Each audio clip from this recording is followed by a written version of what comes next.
What should Microsoft do for Windows 12? Let's find out.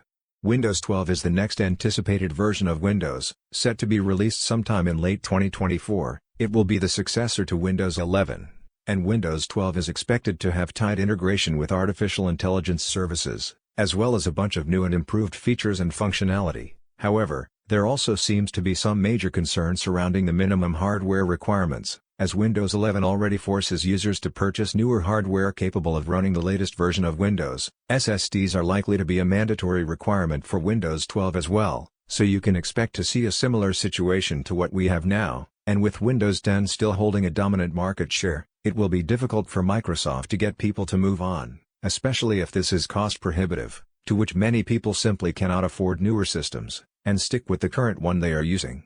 Now, you might be wondering, what about Linux, or a different operating system?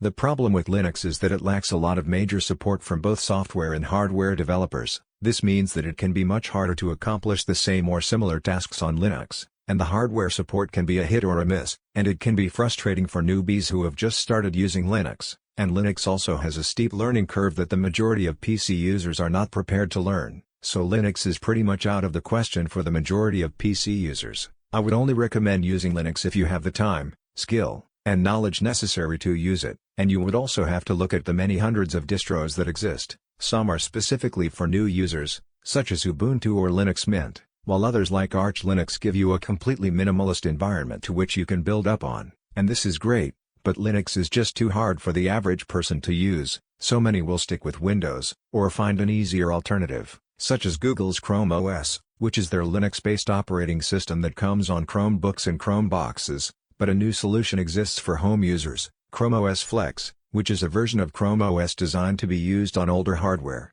You can simply flash the Chrome OS image to a USB using Google's Chrome OS Recovery utility, or a normal USB flashing program for Windows, like Balena Etcher, Rufus, Yumi, etc. While Chrome OS is very user-friendly, it lacks a lot of major software support, and you will be restricted to using Linux and Android native software on Chrome OS, so unless you're prepared to ditch your proprietary software, and use a much more basic OS, Chrome OS is probably not for you.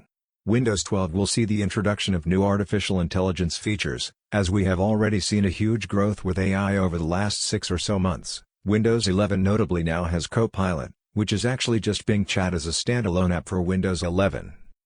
12 is also apparently going to have minor UI changes, such as a slightly revised taskbar, but aside from that, we should not expect a huge change like we did with Windows 11. If anything, Windows 12 will look almost identical, as some leaks have already revealed a possible Windows 12 user interface that looks very similar to what we have with Windows 11. Windows 12 might be a fix to what we have now, however, I personally do not think that will be the case. Instead, you can expect Microsoft to keep pricing poor people out of the PC market forevermore. You can still expect to see very restrictive minimum hardware requirements, as well as dirty data collection tactics. In fact, Windows 12 could quite literally send truckloads of both system and personal information back to Microsoft and maybe even some third parties, as Windows 11 already sends your data to third parties, and unfortunately, there is not enough of a compelling reason for most people to switch to Linux or an alternative OS. As great as Linux is, it is not for everyone, and if you're not prepared to learn even the most basics, like scripts, then I do not think you should be using Linux. It's that simple. Chrome OS also suffers from poor software support, and it is very basic in functionality, and Mac OS is not going to be on the list of alternatives for most people either, as it is very expensive and also requires you to purchase new hardware. So at the end of the day, you have not got much choice. It's either you're damned if you do or you're damned if you don't. And as unfortunate as that is, there is nothing you, me, or anyone else can do about it. We are powerless and beholden to these corrupt corporations, and Microsoft is no exception to the rule. They are just as evil and corrupt as any big company out there. It's just that we rely on them so much because they have the market share with their operating system, which is why nearly 100% of all software out there is specific to Windows, and often is not rewritten for Mac OS, Linux, or another OS, and you have to get used to that. As sucky as that is, and if you don't like it, you can find free and open source alternatives, which sadly don't always accomplish the same tasks as the proprietary software, but these days, it's pretty hard not to find a great free open source equivalent to some paid for software. Take Microsoft Office for example. You have the beloved LibreOffice, which is a free and open source solution to those of you not willing to pay a subscription for Microsoft Office, and LibreOffice can basically do all of the same things Microsoft Office can. The same thing applies to GIMP, and lots of other FOSS software. However, most people cannot fathom how free software can be better than proprietary paid-for software. Only those who use it can understand its benefits. With Windows 12 set to hit the scene in late 2024, it's concerning that Microsoft are already underway with their next version of Windows. Especially considering how bad Windows 11 is, and the bugs have not been fully ironed out, and Windows 11 is by far the worst version of Windows in my opinion, because it is full of spyware, adware, bloatware and all. It is not stable, and it is so bad for your privacy it's not funny, and while alternatives like Linux might be good for some people, it is simply not for everyone, because of the reasons mentioned earlier.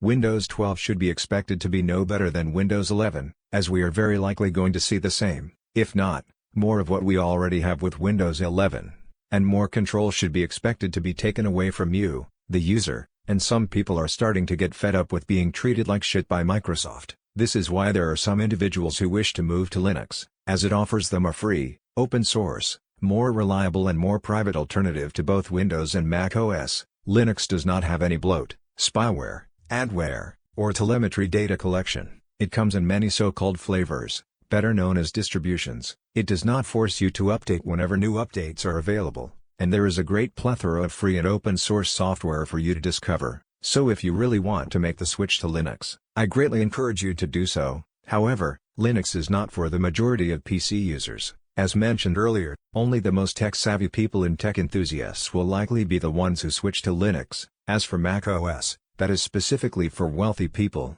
and Chrome OS is really only usable for basic tasks. Some people also hate how Google manages and controls it. This draws major concern over their privacy. Chrome OS is also bundled with its own issues, such as bloatware that can be unremovable, and how Google controls and manages it. So unless you're a G Suite user who regularly needs access to Google's whole suite of services and apps, I do not think Chrome OS Flex is your best alternative. However, unlike Linux, it is easy to use and set up, and unlike Mac OS, it offers a free and inexpensive solution, and most of the software available for Android can also be ported over to Chrome OS. However, with Chrome OS Flex, I do not believe there is a native Google Play Store. You only get that on proper Chromebooks. Chrome OS Flex has also been expanded on since its initial release, so you can always expect to see great new features, and Chrome OS is far more capable today than what it was even 5 years ago. So if you want an easy-to-use viable alternative to Windows and Mac OS, I reckon Chrome OS will have your back. So unless you're concerned about your privacy,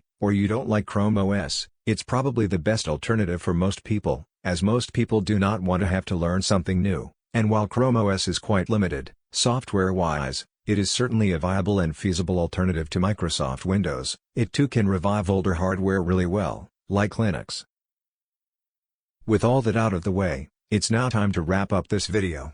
I really hope you enjoyed this video. Please let me know what you think of Windows 12 in the comments section below, and also let me know if you like this TTS voice more than the others I have been using. I would really appreciate it. Please remember to like, share, comment, and subscribe. See you next video. Bye for now.